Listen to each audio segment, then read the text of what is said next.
Kapag tuluyan nang naging abo ang ekonomiya ng North Korea dahil sa matinding pagmamahal ng Amerika, sino kaya ang tunay na makikinabang at sino ang sasalos sa matinding peligro? Bilang mga Pinoy, akala natin ay pang K-drama lang ang tensyon sa Korean Peninsula na puro banta lang ng giyera at militar.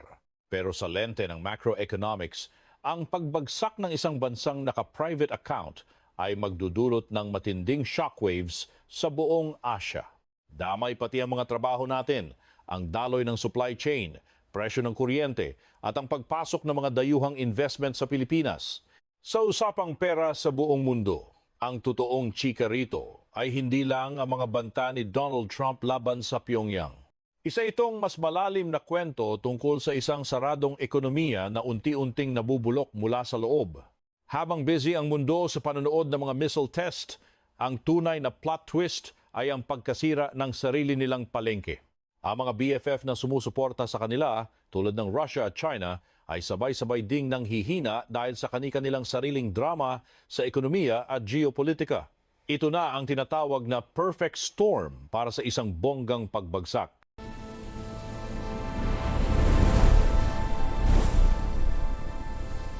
Napakalinaw ng logic ng strategy na ito sa pananaw ng Amerika, hindi na kailangang mag-aksaya ng bala o gumamit ng dahas.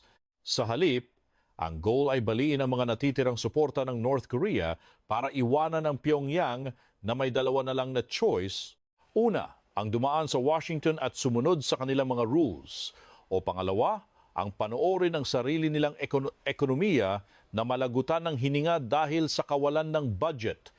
Isa itong klasikong pag-ipit sa macro level na sumasakal sa daloy ng kapital at mga produkto.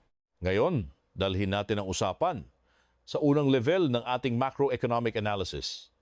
Ano nga ba ang pinakakinatatakutan ng rehimeng Pyongyang? Hindi ito ang mga high-tech na armas o mga fighter jet ng kalaban.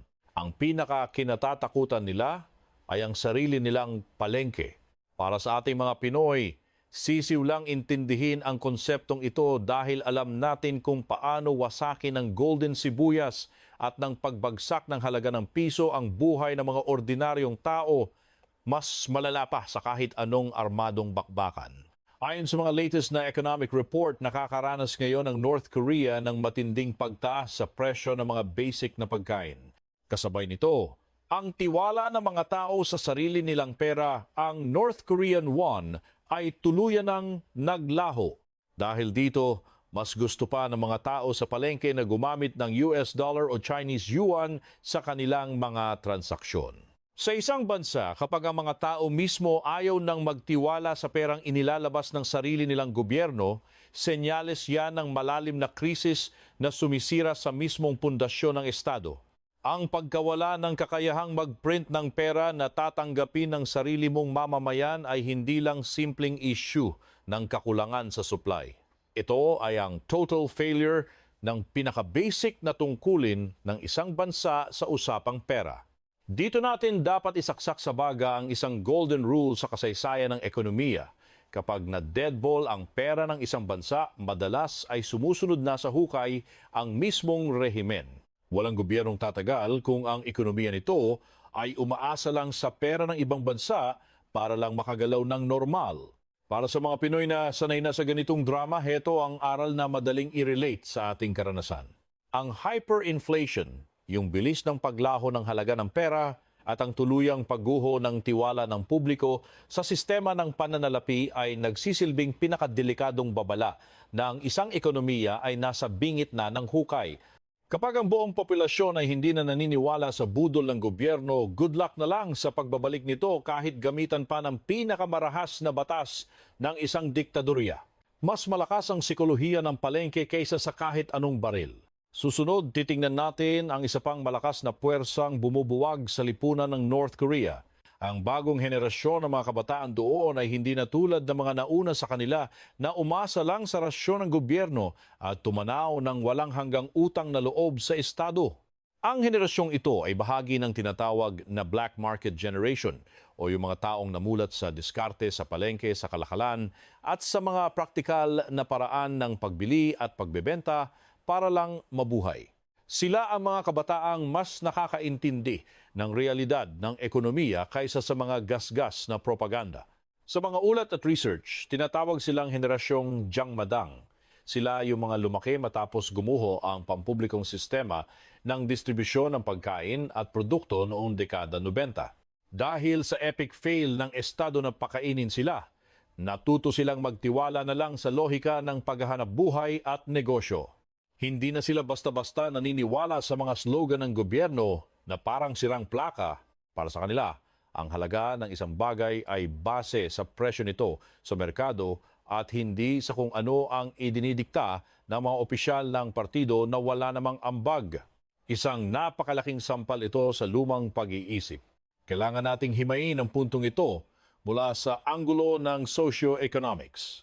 Ang isang mahigpit na gobyerno ay maaaring manatili sa kapangyarihan sa pamamagitan ng matinding kontrol hanggat ang mga mamamayan nito ay parang tutang nakadepende sa kanila para sa pang-araw-araw na pangangailangan. Ngunit ang sistemang ito ay nagiging kasing rupok ng baso kapag ang malaking bahagi ng populasyon ay nagsisimula ng magtiwala sa malayang kalakalan, pansariling interes, paghawak ng cash at impormasyon mula sa labas kaysa sa mga ideolohiya ng Estado. Para sa mga manonood natin sa Pilipinas na nag-aaral ng ebolusyon ng mga lipunan, ito ay isang napakagandang halimbawa kung paano unti-unting binabago ng pangmatagalang pagbabago sa ekonomiya ang mismong estruktura ng politika. Kapag ang mga tao ay natutong kumita ng sarili nilang pera ng walang tulong ng gobyerno, nagkakaroon sila ng kalayaan sa pag-iisip. Ang kalayaang ito sa aspetong pinansyal ay ang unang hakbang tungo sa pagkwestiyon sa autoridad ng Estado, isang bagay na pilit na iniiwasan ng mga diktadurya.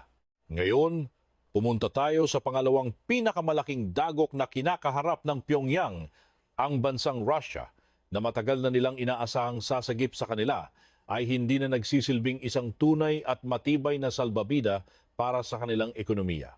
Sa kabila ng mga kasunduan at pakitang taong alyansa, ang kapasidad ng Moscow na magbigay ng malaking tulong pinansyal at material ay malubhang naapektuhan.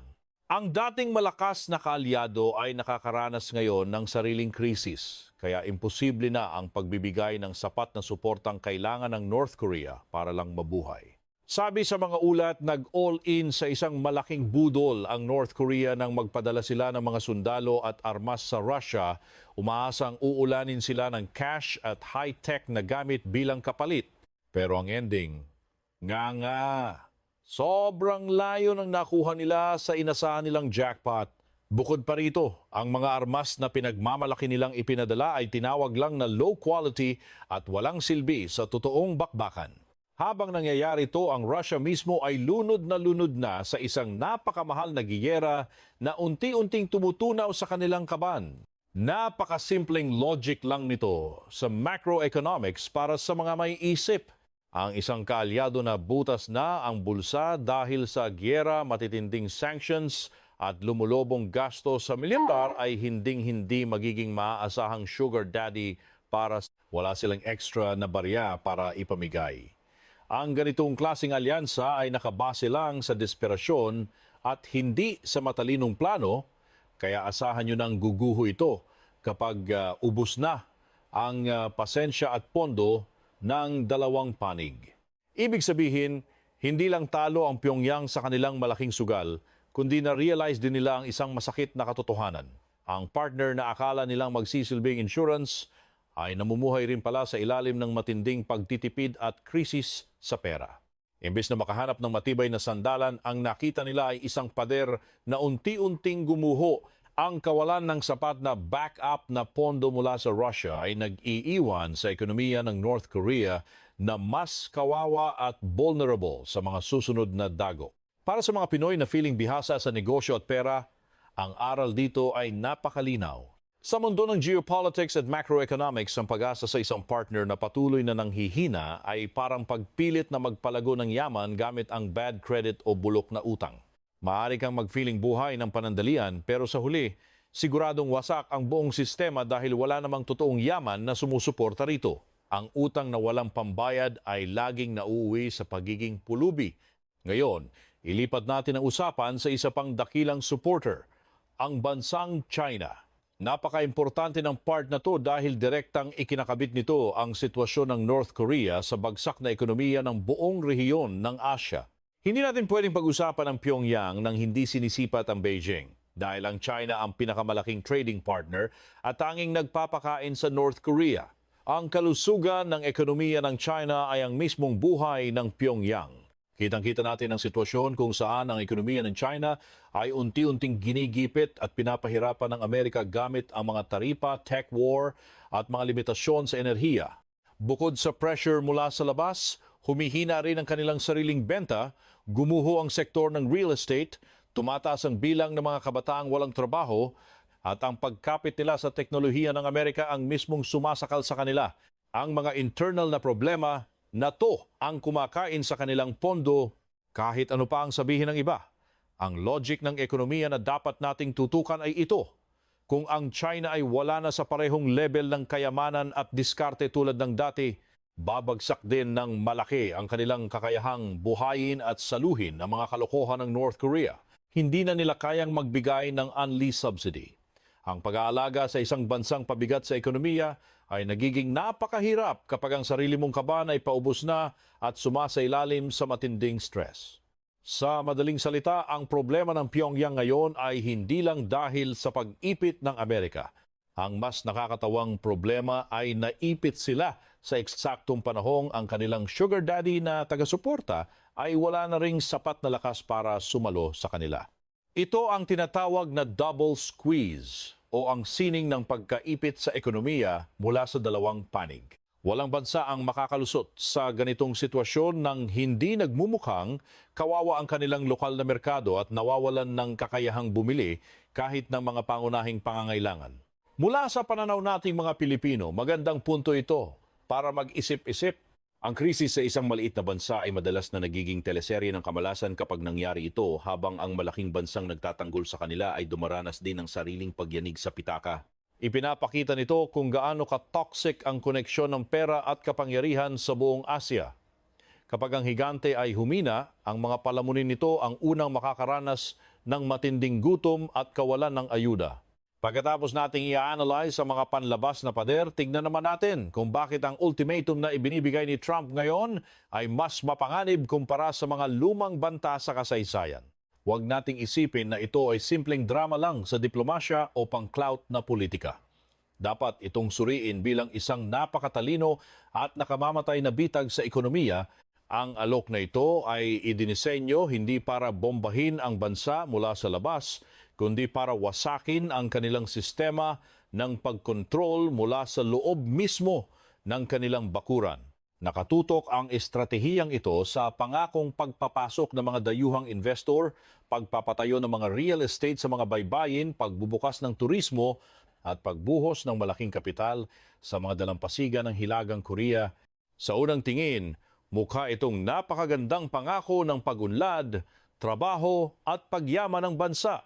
Pero kung iintindihin mo ang kalikasan ng isang rehimen na nabubuhay lang sa pamamagitan ng pag-gatekeep ng impormasyon at pag-isolate sa lipunan mula sa mundo, ang alok na ito ay isang masarap na lason. Ang pagbubukas ng ekonomiya sa mga dayuhan ay automatic na nangangahulugan ng pagbubukas sa ibang kultura, pagbubukas sa malayang internet, pagbubukas sa paghahambing ng antas ng pamumuhay, at higit sa lahat, pagbubukas sa mga pangarap ng tao para sa kalayaan. Ito ang totoong bomba na nakatago sa alok na iyon. Hindi na kayang ikontrol ng gobyerno ang utak ng mga tao kapag nakita na nila kung ano ang posible at kung ano ang maniroon ang mga kalapit na bansa na ipinagkait sa kanila sa loob ng napakahabang panahon. Para sa ating mga manonood sa Pilipinas, may papaliwanag natin ito gamit ang lengguwahe ng negosyo. Ang foreign direct investment ay hindi lang basta pagpapasok ng pera sa isang bansa. Nagdadala rin ito ng mga bagong standards sa pamumuhay, karapatan ng mga manggagawa, hilig sa pagkonsumo, internet, foreign currency, at higit sa lahat, isang bagong paraan ng pag-iisip. Ang mga konseptong ito ay direktang sasalungat sa mga lumang doktrina na pilit isinusubo ng isang saradong estado sa kanilang mga mamamayan. Ang isang matinding diktadurya ay maaaring magtiis sa gutom at kawalan ng supply ng maraming dekada, pero napakahirap para sa kanila na manatili sa pwesto kapag ang mismong mga mamamayan nila ay nagsimula ng makakita at makaranas kung paano mamuhay ang mundo sa labas. Kapag nakapasok na ang ideya ng mas magandang buhay at kalayaan sa pera, ang takot ng mga tao ay napapalitan ng pagnanais para sa pagbabago. Dito na magsisimula ang hindi mapipigilang pagguho ng isang saradong sistema. Dito tayo sa plot twist na hindi nyo inasahan. Akala nyo ba ang pagbagsak na tinutukoy natin dito ay mangyayari ng biglaan? Na parang action movie na may mga tangking rumaragasa sa border at nagpapasabog ng mga building? Hindi. Hindi ito pelikula ng digmaan. Dapat nyo itong intindihin bilang pagbubukas ng pinto patungo sa isang tahimik pero malalim na pagbagsak ng ekonomiya. Ang pagguho ng isang sistema ay hindi laging kailangan ng mga sandata. Minsan, kailangan lang nitong maubusan ng pondo at mawalan ng mga taong naniniwala pa rito.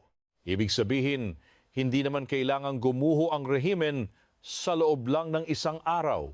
Pero ang pundasyong nagpapanggap na matatag ay sabay-sabay na nawawalan ng tatlong pinakamahalagang poste.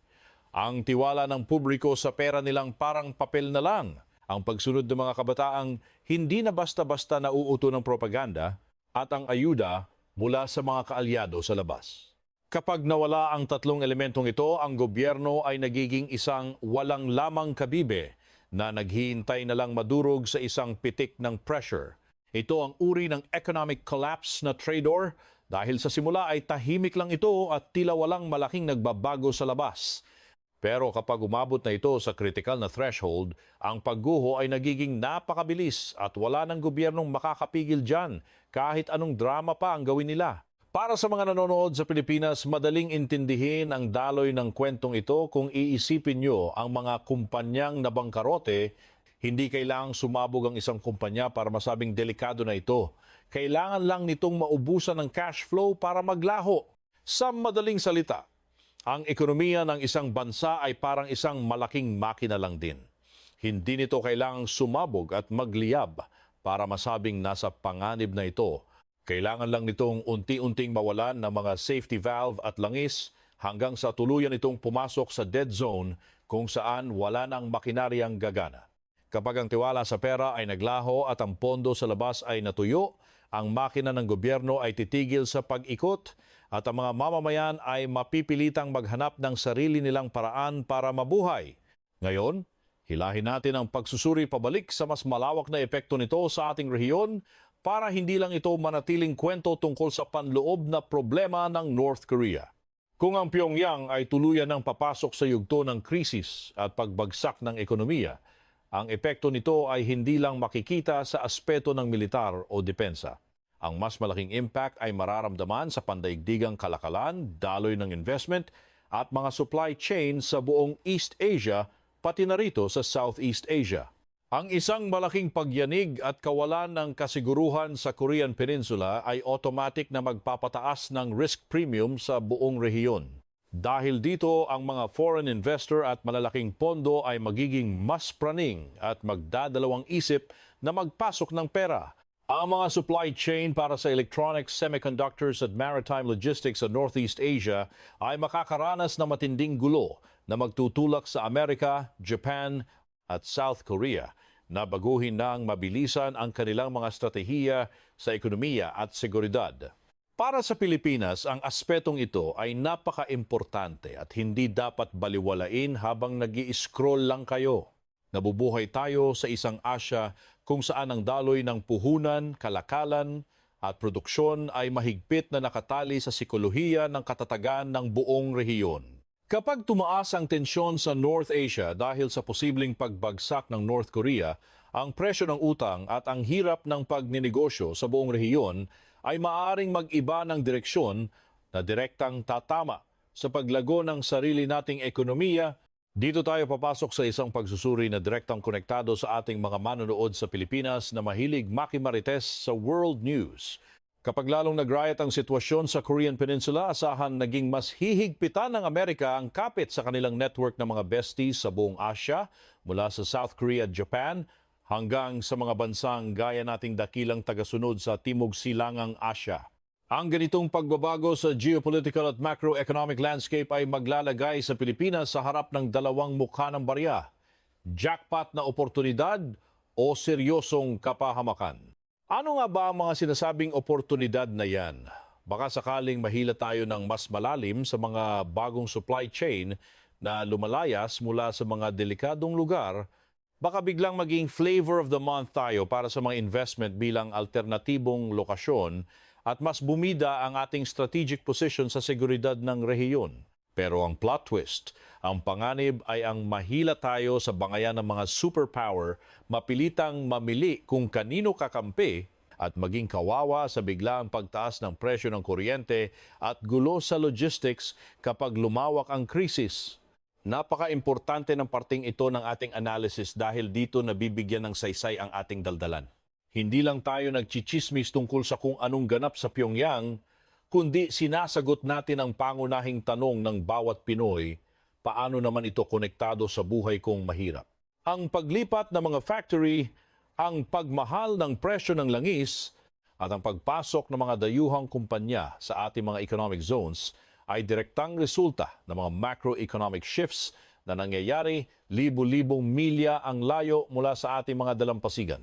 Pwede pa nating itodo ang pagsusuring ito sa isa pang level. Ang mismong paghina at posibleng pag-collapse ng Hilagang Korea ay maaaring lumikha ng isang malaking sana all na oportunidad para sa ibang mga ekonomiya sa Asya.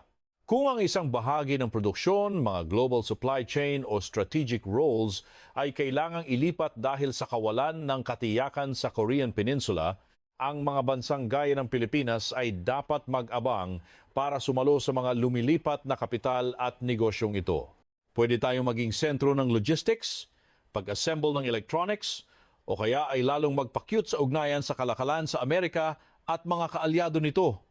Pero para magawa ito at masalo ang umaapaw na puhunan, dapat may absorptive capacity ang Pilipinas o sa madaling salita, hindi tayo sablay. Kailangan ng sapat at murang kuryente, malalaki at modernong pantalan na hindi parang panahon pa ni Mahoma, kwalipikadong mga trabahador at mga batas sa negosyo na hindi pa bago-bugo gaya ng mood ng ex mo. Ang oportunidad ay dadaan lang kung hindi tayo handa. Ito ang puntong nag-uugnay sa ating mga viewers sa kasalukuyang realidad ng ating bansa. Ang mga oportunidad sa rehiyon dahil sa mga geopolitical shifts ay mananatiling drawing lang sa papel kung ang ating sariling kakayahan at infrastructure ay hindi makakasabay sa bilis ng pagbabago ng mundo. Hindi sapat na lumayas lang ang mga negosyo sa ibang bansa. Kailangan nating patunayan na ang Pilipinas ang pinakamagandang destinasyon para sa kanilang pera at operasyon sa pamamagitan ng pag-aayos ng sarili nating bakuran. Sa pagdating natin sa huling bahagi ng ating pagsusuri, pagsasama-samahin natin ang lahat ng konseptong ito para makabuo ng isang matalim na konklusyon. Ang pamamagat na ultimatum ni Trump, bumukas na ang pinto sa pagbagsak ng Hilagang Korea, ay hindi dapat ikwento na parang isang nakakagulat na hula sa Quiapo na mawawala na ang Pyongyang bukas. Sa halip, dapat itong unawain sa lente ng macroeconomics at mga cycle ng kasaysayan, kung saan ang mga bansa ay bumabagsak hindi dahil sa isang gabing giyera, kundi dahil sa matagal na pagkabulok. Bukas na ang pinto ng exit kapag ang isang rehimen ay hindi na kayang i-manage ang sariling pitaka, nawawalan na ng mga sugar daddy na bansa na sumasalo sa kanila at biglang nakaharap sa bagong klasing pressure. Ang pressure na ito ay hindi gumagamit ng mga bomba o simpleng ban, kundi gumagamit ng nakakalulang alok na buksan ang kanilang ekonomiya sa mundo, isang bagay na siguradong gigiba sa kanilang exclusive na sistema ng kontrol mula sa loob. Para sa mga netizens sa Pilipinas, heto ang huling resibo na dapat nating itanim sa isip, bentahan. Sa mundo ng globalisasyon at digital na bentahan, minsan ang sandata na tumatapos sa isang diktadorya o mahigpit na rehimen ay hindi ang direktang giyera o armadong pagsakop. Madalas, ang tunay na pumatay sa kanila ay ang nakamamatay na kombo ng krisis sa sarili nilang pera, ang pagiging ghosted na mga estratehikong kaalyado at ang matinding takot na baka mamulat ang kanilang mga tao sa katotohanan. Kapag ang mga ordinaryong tao ay nagsimulang makakita na may mas masarap palang buhay sa labas ng kanilang mga pader, isang buhay na may kalayaan sa pera at pagpili diyan na nag-uumpisa ang endgame ng Estado. Mas delikado ang pagkabasag ng ilusyon kaysa sa kahit anong embargo. Kaya habang nakaabang kayo sa balita tungkol kina Trump at Kim Jong-un, laging tandaan na ang totoong bakbakan ay hindi nangyayari sa mga pabibong military parade, kundi nasa mga palengke at sa butas na bulsa ng mga ordinaryong tao. Bilang mga feeling experts sa macroeconomics at geopolitics, kailangan busisiin ang mga issue hindi lang sa mga clickbait na headline, kundi sa pag-intindi sa mga nakatagong puwersa ng merkado na nagpapaikot sa mga bansa. Ang kwento ng North Korea ay isang masterclass sa kung paano ang sablay na paghawak sa pera at ang pagiging clingy sa mga mahihinang kaalyado ay humahantong sa hindi maiiwasang pagguho ng isang buong bansa. Aral ito para sa lahat ng ekonomiya, sikat man o hindi. At habang may drama sa labas ng ating bakod, dapat tayong manatiling mapagmatsyag. Bawat kibot sa geopolitical landscape ng Asia ay may direct hit sa pasok ng pera at oportunidad dito sa Pilipinas. Ang tanong ay hindi na kung kailan babagsak ang mga saradong sistema, kundi kung handa ba tayong sumalo ng mga benepisyo at protektahan ang ating sarili mula sa pinsala kapag ang mga alon ng pagbabagong ito ay humampas na sa ating mga pampang. Kung sa tingin mo ay may sense itong malalimang pag-analisa natin sa macroeconomics at kung paano nito binubulgar ang mga gulo sa ating rehiyon, huwag kalimutang i-share ang videong ito. Ang pagintindi sa daloy ng dolyar at kapangyarihan ang magbibigay sa atin ng upper hand para mas mapaghandaan ang hinaharap. Sa patuloy na pag-usisa at pagsusuri, mas nagiging matalino tayo sa pagkilatis sa kung ano ang tunay na humahagupit sa ating pambansang ekonomiya at sariling kabuhayan. O anong sa inyo rito? Sa tingin nyo ba ay tuluyan ng lalamunin ng lupa ang sistema ng North Korea dahil sa mga pressure sa ekonomiya o gagawa na naman sila ng paraan para manatiling locked in ang kanilang lipunan? Paano mo nakikita ang magiging papel ng Pilipinas sa nagbabagong laro ng kalakalan at seguridad sa Asia? I-drop ang inyong mga intellectual na pananaw at macroeconomic analysis sa comment section sa ibaba para mapalawak pa ang bardagulan nating ito. Salamat naman at may oras pa kayong mag-aksaya ng panahon sa channel na to. Ang ambisyon ng Dunong Mundo ay magpanggap na high level ang pagsusuri sa pera at geopolitics para lang ipaliwanag ang mga bagay na akala nyo ay may kinalaman sa buhay nyo. Ang pag-unawa sa macrofinance ay hindi lang para sa mga nakasuit sa Wall Street, para rin ito sa mga ordinaryong mamamayan na gustong malaman kung saan na naman patungo ang mundo at kung paano tayo kunwari makikinabang dito. Huwag kalimutang mag-subscribe at pindutin ang bell para hindi nyo ma-miss ang susunod naming mga malalalim na kuda tungkol sa mga isyong humuhubog sa pandaigdigang merkado. Sa susunod na video, hihimay natin kung paano na naman naglalaro ang malalaking kapital sa Southeast Asia at kung paano ito makakaapekto sa mga lokal nating industriya. Manatiling mapanuri o magpanggap na nakabantay sa daloy ng ekonomiya habang pinapalawak ang kaalaman nyo sa pananalapi. Muli, ito ang Dunong Mundo, ang inyong tagapaliwanag sa masalimuot pero mahalagang mundo ng macroeconomics at pandaigdigang pananalapi.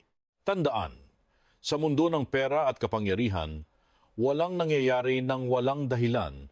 Ang bawat pagbagsak at pag-usbong ng isang bansa ay laging nakadepende sa matematika ng kanilang ekonomiya na madalas ay hindi pabor sa atin. Hanggang sa susunod na pagsusuri, salamat na lang at patuloy tayong magpanggap na natututo ng magkasama